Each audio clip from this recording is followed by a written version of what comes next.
Bonjour à tous, vous êtes dans un monde de code pour ce premier podcast consommable sur place, baptisé « Et toi, tu as la bouche qui pend ». Fallait-il vraiment nous gratifier avec Wild Little Things, rebaptisé en France sobrement comme il était baptisé à l'origine Zombies, d'un des films les plus calamiteux de ces dernières années. À l'origine de ce massacre, un homme, J.S. Cardone, qui nous revient ici avec son nouveau produit Made in Chip, après la débâcle des vampires du désert. Et quand on sait que c'est Top Hooper qui devait à l'origine s'occuper du projet, ça fait mal aux lambeaux de chair qui nous servent d'arrière-train.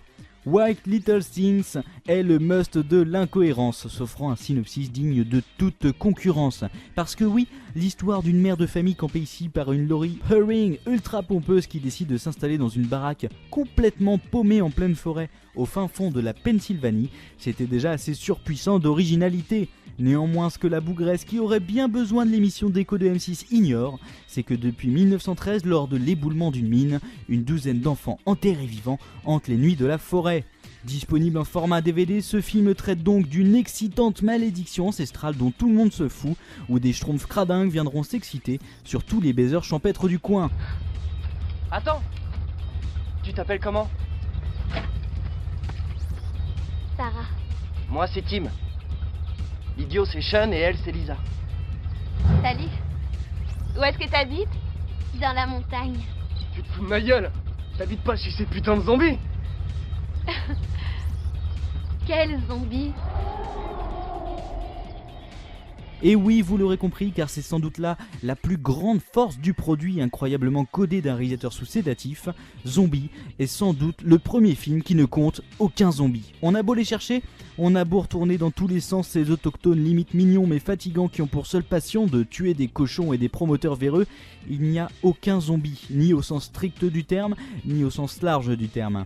À force d'hésiter entre les codes installés par Romero et ceux de Del Toro, Cardone préfère s'asseoir par terre en nous collant un déroulement narratif d'une telle médiocrité prévisible qu'à côté les téléfilms de M6 relatant les aventures d'un mineur atteint d'une tumeur cancéreuse jouant du baseball relèvent de la novation pure et dure.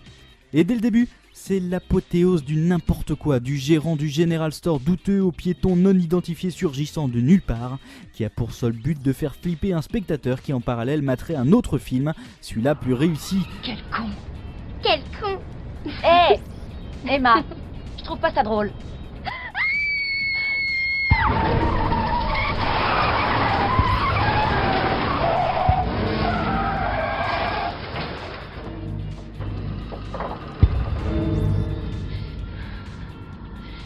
T'es folle, maman, t'aurais pu nous tuer! Vous n'avez rien. Non, sauf que j'ai failli faire pipi dans ma culotte. Mais où tu vas, maman? Restez là.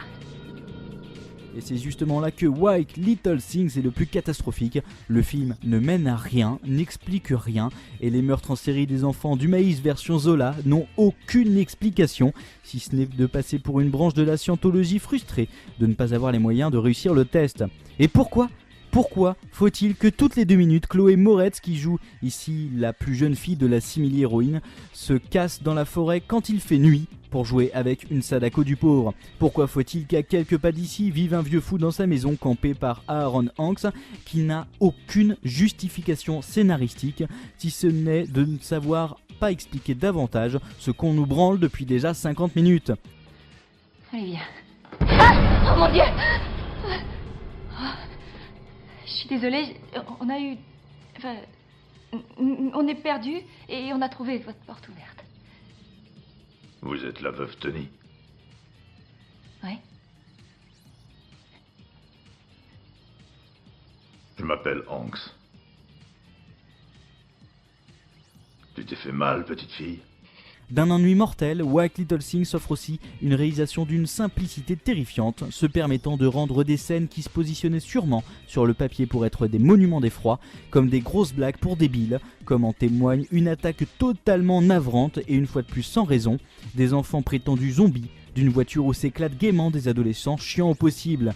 C'était de plus sans compter la réaction des victimes d'une absence de crédibilité tout bonnement hallucinante. À force de tergiverser et malgré sa photographie souvent splendide, Wild Little Things, débaptisé puis rebaptisé Zombies, est avant tout un très mauvais spectacle à la mise en scène ultra impersonnelle, au message absent et à l'ennui féroce. J.S. Cardone nous gratifie ici d'une nouvelle bouse après d'avoir scénarisé le navet Prom Night et nous rappelle que s'il est bon de connaître les codes, encore faut-il d'une part savoir les appliquer et d'autre part pouvoir les transgresser.